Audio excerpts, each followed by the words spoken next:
अस्सलाम वालेकुम ख़वातीन हज़रात, मेरा नाम सजाद शर्मा है और आज एक most awaited I should say कि हम एक बड़ी काफ़ी टाइम से हम चाह रहे थे कि इनके साथ हमारी एक नशिस्त हो। So finally we are having Yasin Azam with us. अब यासीन आज़म कौन है, क्या करते हैं और हमारा इनसे आज की नशिस्त में बैठने का कैसे इत्तेफाक हुआ, ये हम इन्हीं से जानेंगे। तो सर, ओवर टू यू, एक ब्रीफ इंट्रोडक्शन जो मेरी ऑडियंस है जो आपको नहीं जानती उनके लिए। सबसे पहले Sajid Sharma, thank you so much. अच्छा, आपने मुझे मदऊ किया, अपने प्रोग्राम में बुलाया, इसके लिए बहुत शुक्रिया। बाकी जो आपकी ऑडियंस है जो मुझे नहीं जानती है, उनके लिए मेरा तारुफ ये है कि मैं एक व्लॉगर हूँ जी। पहले मैं फ़ोटोग्राफ़र था, अभी मैं व्लॉगिंग करता हूँ। तो ब्रीफ सा छोटा सा मेरा इंट्रोडक्शन है। ओके। अच्छा, मैं इस हवाले से मैं ख़ुद बड़ा क्यूरियस रहा था कि मैंने पिछले आपके काफ़ी वीडियोस देखी। यू आल्सो मेंशन देयर कि आप एक फ़ोटोग्राफ़र थे। तो फ़ोटोग्राफ़र, एक मेरे नज़दीक फ़ोटोग्राफ़र क्या है कि एक फ़ोटोग्राफ़र आपको वो चीज़ें दिखाता है जो हम मिस कर रहे होते हैं, जो आम इंसान मिस कर रहा होता है। जैसे एक फ़ोटोग्राफ़र सुबह जल्दी जागता है तो वो जो सूरज जब तुलू होता है तो उसका मंज़र वो कैप्चर करता है थ्रू हिज लेंस, फिर वो दिखाता है। तो that's how creative a photographer is. इसी तरह मैं आपसे कि आप चूँकि एक स्टूडेंट भी हैं मौजूदा इस वक्त, और मोस्ट ऑफ द जो हमारे एरिया के कॉन्टेक्स्ट में मैं देखूँ तो एवरीवन इज़ ऑब्सेस्ड विद सरकारी नौकरी, और इस हवाले से घर से भी प्रेशर आता है कि भाई पैसे कमा के आना है, अगर सरकारी नौकरी के पीछे ना जाएं। लेकिन आपने जिस काम को आपने चूज़ किया उसमें पहले तो एफ़र्ट्स लगती हैं, फिर जाके एक फ़ेज़ आता है कि आपको पैसे आने लगते हैं। सो यहाँ तक का एक तो मेरा सवाल ये है कि आपको ये स्टिमुलस कैसे मिला कि भाई व्लॉगिंग करते हैं, या आपको इंस्पिरेशन कहाँ से मिली कि व्लॉगिंग का करने का या फ़ोटोग्राफी का, और दूसरा ये जो चैलेंजेस थे इनको आपने कैसे फ़ेस किया। जहाँ तक आपने सजाद सरकारी नौकरी की बात की, तो अब आप मेरे पास आए हैं तो मेरे काम को देख के इंस्पायर होके आए हैं, और आपकी तरह बहुत सारे जो दोस्त थे मेरे, वो व्लॉगिंग करना चाह रहे हैं, और मुझसे थोड़ी मोड़ी छोटी सी इंस्पिरेशन उन्होंने ली है। इस स्टेज में मैं हूँ जी। लेकिन मेरे पेरेंट्स अब तक मुझसे सेटिस्फाई नहीं है। अच्छा। सो वो चाह रहे हैं कि मैं एक नौकरी कर लूँ सरकारी। अच्छा। अब भी। So why is it like, क्या पैसे कम दे रहे हैं या क्या बात है? ये एक मेंटेलिटी है सजाद शर्मा जी। ये है कॉलोनियल मेंटेलिटी, समझ रहे हो? तो कॉलोनियल मेंटेलिटी यानी जब पाकिस्तान जो है वो सब कॉन्टिनेंट उसके ब्रिटिश के अंडर था, तो ये मेंटेलिटी उधर से आई है। तो एक आता था सरकारी अफसर बरतानिया से, जी। तो वाइसराय होता था, तो फिर वाइसराय के भी अंडर पॉलिटिकल एजेंट होता था गिलगित का। That's very true. तो उस पॉलिटिकल एजेंट के अंदर होते थे गोरे ऑफिसर्स होते थे, तो उनकी ये लोग गुलामी करके हमारे आबा व अजदाद ने की है। To be very honest, history में उठा के चेक कर लें, अक्सर गिलगित बल्दिस्तान उठा के पढ़ लें, ये सारी चीज़ उधर हैं कि सांप आ गया है, सांप आ गया है। तो ये सांप का कॉन्सेप्ट मेरे दादा के अंदर था, दादा से कॉन्सेप्ट आ गया मेरे तायाब्बू के उस पे माइंड में सवार हो गया, तो वो अभी सरकारी नौकरी कर रहे हैं। अच्छा, फिर वो कॉन्सेप्ट आ गया अब्बू के अंदर कि सरकारी नौकरी करनी है। तो खैर अब्बू मेरी तरह बड़े नालायक थे अपने स्कूल दौर में, खुद बताते हैं तो वो खैर नहीं कर पाए सरकारी नौकरी, तो वो बिज़नेस की तरफ चले गए। अल्हम्दुलिल्लाह अभी वो अच्छा कर रहे हैं बिज़नेस में। तो लेकिन इतना अच्छा कर रहे हैं, इंटरनेशनल मेरे वाले साहब का बिज़नेस है, स्टोन्स, जेम स्टोन्स, एंटीक, इन पे काम करते हैं, बीजिंग, थाईलैंड, हांगकॉन्ग, इस तरह घूमते रहते हैं। क्या बात है। घूमने के बावजूद ये सांप वाला कॉन्सेप्ट मैं उनके दिमाग से निकाल नहीं पाया हूँ। अच्छा। लिटरली अब भी वो खुद ये चाहते हैं कि अब बेटा मेरा जो है ना कुछ करके ना कुछ 6-7 स्किल की ना कोई नौकरी कर ले मेरा बेटा। तो बस ये एक कॉलोनियल मेंटेलिटी है, ये इसको स्ट्रक्चरल फॉल्ट भी आप कह सकते हो। स्ट्रक्चर में एक फॉल्ट होता है ना, वो आप जितना मर्जी कोशिश कर लो वो नहीं निकलेगा, लेकिन आपने अपनी मेहनत नहीं छोड़नी है। सजाद, जिस तरह आपने पूछा ना कि लोग सरकारी नौकरी के पेरेंट्स बड़ा वो फोर्स कर रहे हैं बच्चों को, सरकारी नौकरी करनी है, सरकारी नौकरी करनी है जी। तो मैं उनको ये कहूँगा कि कोई भी आपको प्रेशर करे, पेरेंट्स की तरफ से प्रेशर हो, सोसाइटी की तरफ से प्रेशर हो, ये सोसाइटी और पेरेंट्स स्पेशली आपके घर वाले तब खुश होंगे जब आप कोई ना 1-2 स्किल की नौकरी कर लोगे। जी। तो बस वो सरकारी नौकरी वाला एक था कॉन्सेप्ट, अब तो वो भी पुराना हो गया, लोग भी समझदार हो गए कि नौकरी अब ना सरकारी नौकरी कोई नहीं कर रहा। जिन्होंने नौकरी की आप जाके उनसे पूछें, मेरे बड़े अच्छे दोस्त हैं, बड़े अच्छे पोस्टों पे बैठे हुए हैं, वो कहते हैं कि हम यार बस ये कुएं का मेंढक बन गए हैं, एक्सपोजर है, सारी चीज़ें हैं, गाड़ियां हैं, शाड़ियां हैं, सब कुछ है, लेकिन द इशू इस आप ना एक कुएं के मेंढक बन गए हो। वो कुएं का मेंढक पैदा किधर हुआ है? उसी कुएं के अंदर, उसके पर तो नहीं है ना वो बाहर निकलेगा। उसने जवानी किधर गुजारनी है उस कुएं के मेंढक ने? कुएं के अंदर। अच्छा, मरना किधर है? उसी के अंदर। तो वो कह रहे कि हम कुएं के मेंढक बन गए।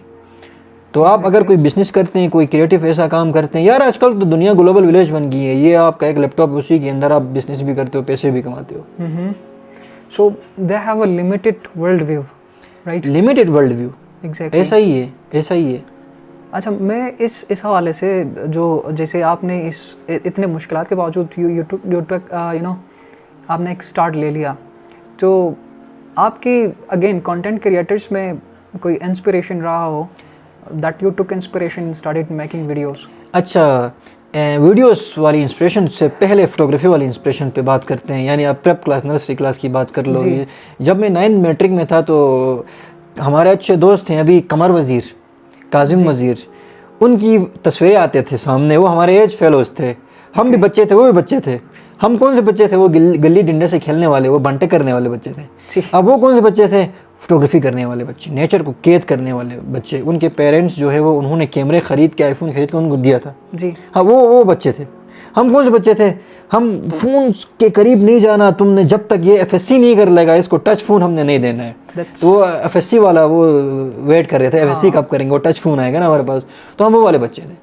तो बस सोशल मीडिया पे उनकी तस्वीरें देखा, जूम किया, तो यार ये बॉयज़ तो गिलगित के लड़के हैं, स्कर्दू के लड़के हैं, हमारे जीबी के लड़के अच्छा कर सकते हैं। शुरू में इंस्पिरेशन वो दोनों बॉयज़ मेरे लिए रहे फोटोग्राफी के लिए। तो मैं भी कैमरा लूँ, लेके फ़ोटोग्राफी करूँ। फ़ोन तो था, फ़ोन से मैं नहीं करता था कि कैमरा लेके ही करना है। जब कैमरा लिया, कैमरा लेके मैंने स्टार्ट किया।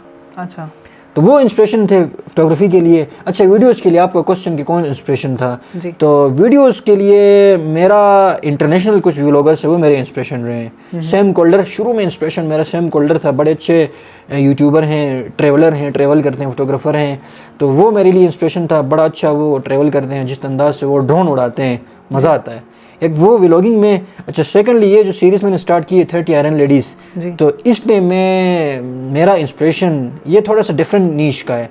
तो है नास डेली। नास मीन्स इंसान, अच्छा डेली मीन्स डेली वो एक वीडियो डालता है। तो उनकी बहुत बड़ी कंपनी है, ही इज़ फ्रॉम पैलेस्टाइन।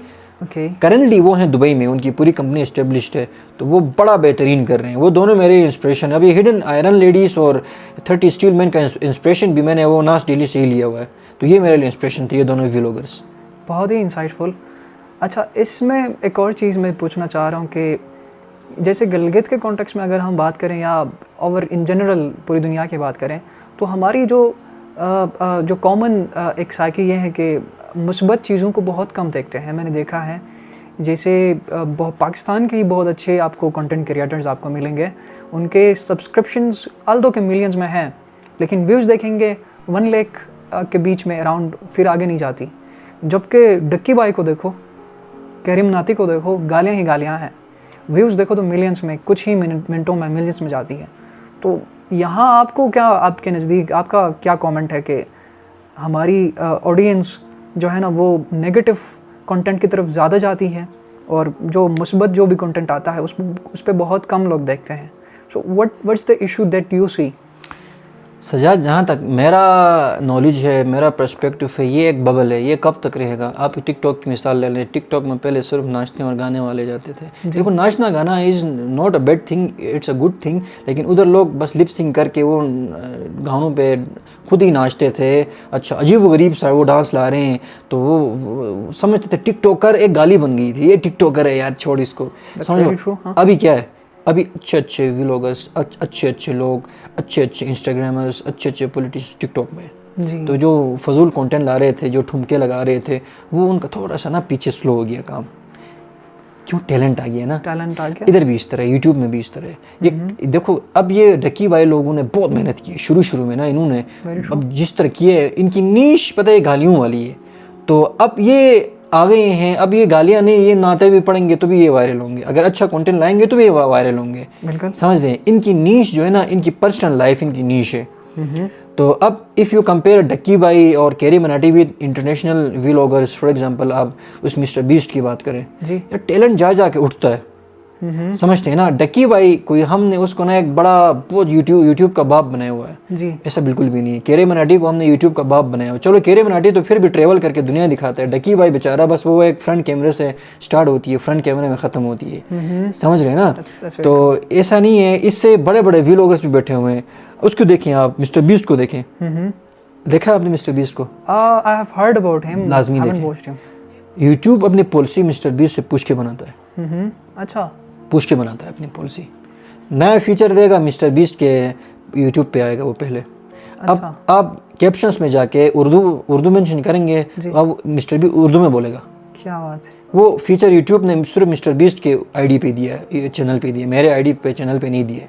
अच्छा। जो नई फीचर आता है यूट्यूब टेस्ट मिस्टर बीस्ट के पेज से करता है, चैनल से करता है। कंटेंट कैसा है? Next level. वो ट्रैवल करता है दुनिया में। अच्छा, वो चैरिटी भी करता है। अच्छा, बहुत इन्फॉर्मेटिव उसके वीडियोस होते हैं।